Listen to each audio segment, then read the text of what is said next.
everyone. So today we are going to solve Codeforces around 678 some questions. This contest happened few hours ago, but I wasn't able to solve due to my college submissions. So here are some questions from the contest. Question number A: reorder. In this question, we are given two integers n, m and an array of size n. So in this question, what we had to do was they defined a sum, that is summation 1 n equals to 1 to n, summation I equals to 1 to n, double summation that is j equal to I to n aj by j, and we have to determine whether so this is the double summation they had given, and we have to determine whether we can rearrange the array A such that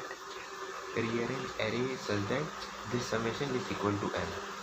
Okay, now this seems to be a really tedious equation, but when you suppose but this is a very trivial question if you open this double summation. So for example, you find a rearrangement a1, a2, a3 up to an for this condition to be true, and if you open this double summation, you will get it this double summation as summation a1 by 1 plus a2 by 2 plus a3 by 3 up to an by n plus a2 by 2 plus a3 by 3 up to an by n, and similarly at the end you get an by n. So if you notice this summation carefully, you will realize that it's just what it is written. Now if we connect these terms vertically, so we will realize that it's nothing but a1 by 1 into 1 plus a2 by 2 into 2 plus a3 by 3 into 3 up to an upon n into n. This is nothing other than just the sum of all the elements written in a fancy way. So we have to determine whether whether at a1 plus a2 up to an is equal to m or not. So basically we have to find sum of so now so we reach the conclusion over here that this summation thing is nothing but a fancy version of sum of array. This is a fancy version of sum of array. So basically what you have to do is we have to check that sum of a is equal to m or not. So if yes, then we'll print. If true, then we'll print yes, else we'll print false. Else we'll print no. So this is a very trivial question. So heading on to the next question, that is a prime square. So in this question, what we had to do was we were given a number n, and using that number we have to create a square matrix of size n such that three conditions are true. So first condition is wait a minute. First condition is we have to fill each element of this matrix with a number such that none of the element is prime. The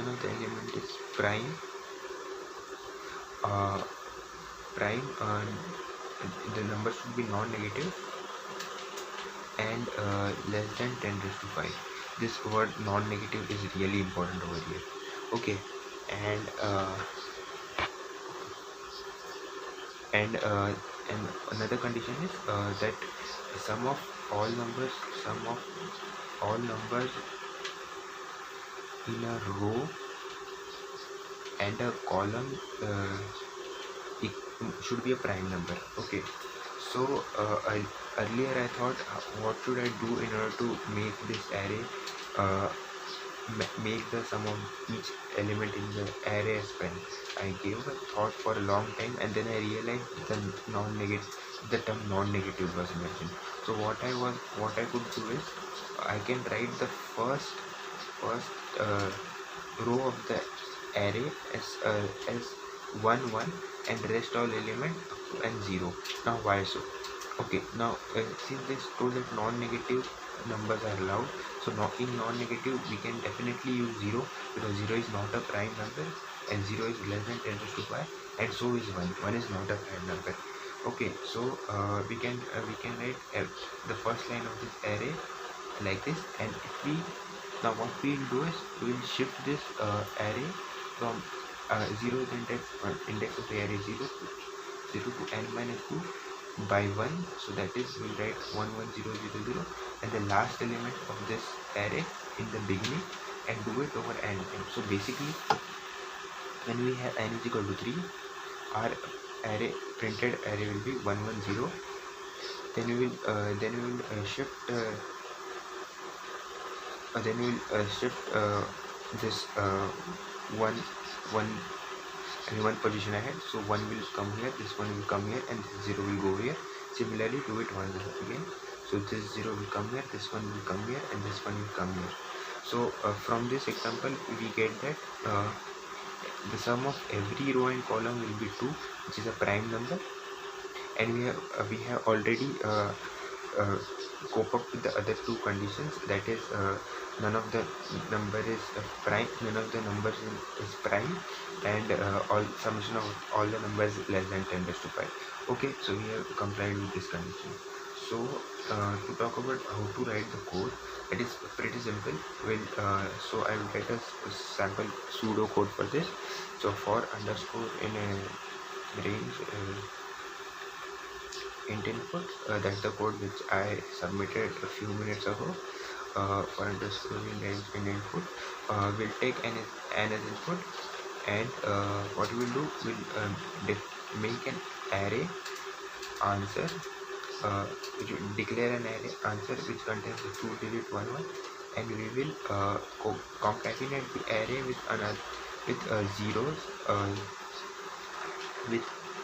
we'll add n minus 2 zeros in the end. Now why n minus 2? Because we need an answer array of length n, so first 2 digits are 1 and rest all numbers are 0, that's why. So our answer array will become 1 1 2 1s and n minus 2 times zeros. Okay, so now we just are left to print the answer. So how are we going to print? For I in range n, for j in range n, we'll print